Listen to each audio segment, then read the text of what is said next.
ଆଜିର 30ଟି ବଛା ବଛା ଅନୁଚିନ୍ତା। ଏକରେ ସକାଳ ଉଠିବା ପରେ ଅଧୁଆ ମୁହଁରେ 1 ଗ୍ଲାସ ପାଣି ପିଇବା ଉଚିତ। ଏହା କଲେ ପେଟ କେବେ ବି ଗ୍ୟାସ୍ ହୁଏ ନାହିଁ। 2. ମୁଣ୍ଡ ବିନ୍ଧୁଥିଲେ କାଖରେ ତକିଆ ଦେଖି 15 ମିନିଟ୍ ଶୋଇପଡ଼ିଲେ ମୁଣ୍ଡ ବିନ୍ଧା କମିଯାଏ। 3. ଦକ୍ଷିଣ ଦିଗକୁ ମୁଣ୍ଡ କରି ଶୋଇଲେ ମଙ୍ଗଳ ହୋଇଥାଏ। ଘରର ସମସ୍ତ ଲୋକ ଦକ୍ଷିଣ ଦିଗକୁ ମୁଣ୍ଡ କରି ଶୋଇଲେ ଘରର ମଙ୍ଗଳ ହୋଇଥାଏ। 4. ଝିଟି ପିଟି ମସ୍ତକରେ ପଡ଼ିଲେ ରାଜ୍ୟ ଲାଭ ହୁଏ। ପିଠିରେ ପଡ଼ିଲେ ଐଶ୍ୱର୍ଯ୍ୟ ଲାଭ ହୁଏ। ଦକ୍ଷିଣ ହସ୍ତ ଏବଂ ଗୋଡ଼ରେ ପଡ଼ିଲେ ଅନେକ ଶୁଭ ହୁଏ, କିନ୍ତୁ ବାମ ହସ୍ତ କିମ୍ବା ଗୋଡ଼ରେ ପଡ଼ିଲେ ଅଶୁଭ ହୁଏ। 5. ଆପଣଙ୍କ ପୁଅ କିମ୍ବା ଝିଅର ପ୍ରତ୍ୟେକ ଜନ୍ମଦିନରେ ତାକୁ ଖସା ତେଲ ଲଗାନ୍ତୁ ଏବଂ ଖସା ଲଡ଼ୁ ଖାଇବାକୁ ଦିଅନ୍ତୁ। ଏହା କରିବା ଦ୍ୱାରା ତାର ସବୁ ବିଘ୍ନ କଟିଯାଏ। 6. ଅରଖ ଗଛ ଘର ପାଖରେ ରହିଲେ ଶୁଭ। ଘରେ ସବୁବେଳେ ଖୁସି ଲାଗ ରୁହେ, ତାକୁ କେବେ କାଟନ୍ତୁ ନାହିଁ। 7. ରୋଷେଇ ଘରର ପୂର୍ବପଟ କାନ୍ଥରେ ବାଳ ଗୋପାଳ କୃଷ୍ଣଙ୍କର ଲହୁଣୀ ଖାଉଥିବାର ଫଟୋ ଲଗାଇଲେ ଶୁଭ ଫଳ ମିଳିଥାଏ। 8. ମାଆର କ୍ଷୀର ହେଉନଥିଲେ କପାପତ ରସ 2 ଚାମଚ 7 ଦିନ ଖାଇଲେ ଅଧିକ କ୍ଷୀର ହୋଇଥାଏ। 9. ସର୍ପ ଦର୍ଶନ କଲେ ସଙ୍ଗେ ସଙ୍ଗେ 12 ବର୍ଷରୁ ଅଧିକ ହୋଇଥିବା ପୁରୁଷର ପରିସ୍ରା ପିଆଇ ଦିଅନ୍ତୁ। ପରିସ୍ରାର ପ୍ରଥମ ଧାର ତଳେ ପକାଇ ଦିଅନ୍ତୁ। ତା ପର ଧାରକୁ ଗୋଟିଏ ପାତ୍ର ଏକାଠି କରି ତାକୁ ପିଆଇ ଦିଅନ୍ତୁ, ଦେଖିବେ ତାର କିଛି ହେବନି। 10. ରବିବାର ଧୂପ ଛିଡ଼ାନ୍ତୁ ନାହିଁ। ରବିବାର ଓ ବୁଧବାର ଗାଧୋଇବା ପରେ ବରଗଛ ମୂଳରେ ପାଣି ଦିଅନ୍ତୁ ନାହିଁ। 11.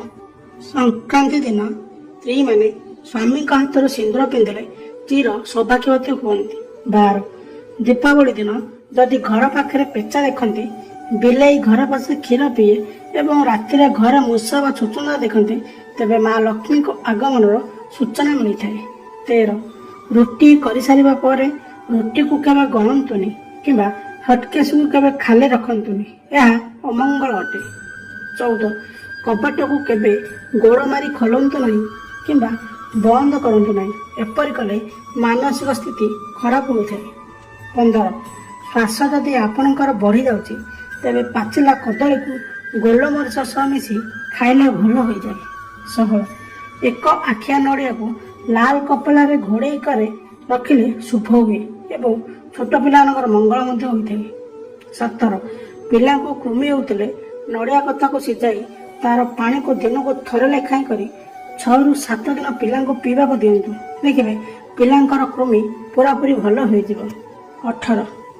ଖରାପ ସ୍ୱପ୍ନ ଦେଖିଲେ ମନ ଦୁଃଖ ନ କରି ନିଦ ଭାଙ୍ଗିବା ପରେ ବାହାରକୁ ଆସି ଗୋଟିଏ ଘାସକୁ ମୁଣ୍ଡରେ ମାରି ଫୋପାଡ଼ି ଦିଅନ୍ତୁ, ଆପଣଙ୍କ ଖରାପ ସମୟ କଟିଯିବ। 19. ଝିଟିପିଟି ଚାଲୁଥିବା ବେଳେ ଯଦି ମଣିଷର ଛାତି ଉପରେ ପଡ଼େ ତାହେଲେ ମୃତ୍ୟୁଦଣ୍ଡ ଆସିବାର ସୂଚନା ମିଳେ। 20. ଘରେ ବ୍ୟବହୃତ ପାଣି ଟ୍ୟାପରୁ ପାଣି ବନ୍ଦ ପରେ ମଧ୍ୟ ପାଣି ଛାଡ଼ିଲେ ଘରର ଅମଙ୍ଗଳ ହୋଇଥାଏ। 21. ରାତିରେ ପିତା, ଦହି, ଶାଗ ଖାଇବେ ନାହିଁ ଏବଂ ପଇଡ଼ ପାଣି ପିଇବେ ନାହିଁ, ଏହା ସ୍ୱାସ୍ଥ୍ୟ ପାଇଁ କ୍ଷତିକାରକ ଅଟେ। 22. ଗାଧୋଇବା ପରେ ପାଲଟ ଲଗାରୁ ଝରୁଥିବା ପାଣି କୌଣସି ବ୍ୟକ୍ତି ଉପରେ ପଡ଼ିଲେ ଅମଙ୍ଗଳ ହୋଇଥାଏ, ଏଥିପ୍ରତି ସତର୍କ ହେବା ଉଚିତ। 23. ଯଦି ଘରେ ଅଶୁଭତା ଦେଖାଦେଇ ହୁଏ, ରାତିରେ ଶୋଇବା ପୂର୍ବରୁ କିଛି ଲୁଣ ଘରର ଏକ କୋଣରେ ରଖନ୍ତୁ ଏବଂ ସକାଳେ ଅଧୁଆ ମୁହଁରେ ପାଣିରେ ଘଷାଇ ଦିଅନ୍ତୁ। 24. କ'ଣ କଲେ ଭଲ ନିଦ ହୁଏ? ବିଛଣାକୁ ଯିବା ପୂର୍ବରୁ ଗୋଡ଼ ହାତକୁ ଭଲ ଭାବେ ଧୁଅନ୍ତୁ। ବିଛଣାରେ ବସି ପୂର୍ବ ଦିଗକୁ ମୁହଁ କରି ହାତ ଯୋଡ଼ି ଓମ୍ ଫୁ ନିଦ୍ରା ଦେବେ ନମଃ 7 ଥର ଜପ କରନ୍ତୁ ଏବଂ ନିଜର ବିଛଣାକୁ 3 ଥର ଟିଙ୍କ ମାରନ୍ତୁ। ପରେ ନିଜ ମଥାରେ କିଛି ସମୟ ଆଙ୍ଗୁଠି ଚଳାନ୍ତୁ, ଏହା କରିବା ଦ୍ୱାରା ଭଲ ନିଦ ହୋଇଥାଏ। 25.